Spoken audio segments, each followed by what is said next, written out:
So I was injured November 2nd, 2008 in Malibu.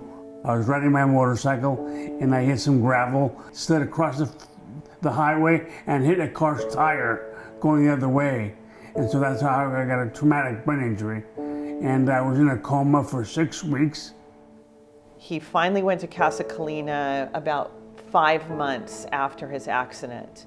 And at that time, he was still not eating on his own. He couldn't walk and he couldn't talk.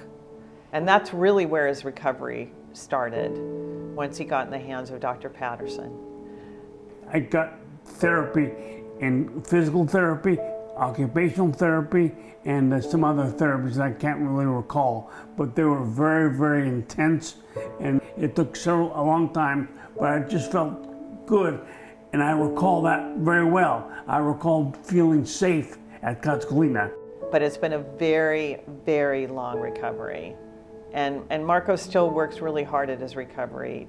And up until today, which is 14 years later, Marco is still being treated at Casa Colina because he sees Dr. Patterson on a regular basis.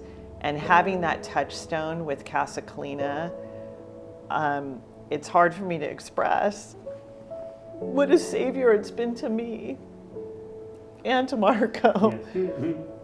Because in a lot of ways, leaving Casa Colina is just the beginning. Casa Colina gives the tools and also the hope that you need in order to continue on what is a long journey. Basically, these days I can just about do everything that I did before the accident. I definitely do things at a slower pace these days, but I bicycle once a week, 18 miles at the beach. I go down to Hermosa Beach.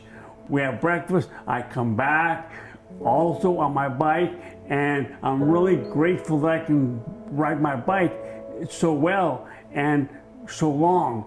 That's really good. And so I'm very grateful to Dr. Laverso and to all the people at Casa Colina for helping me through the journey.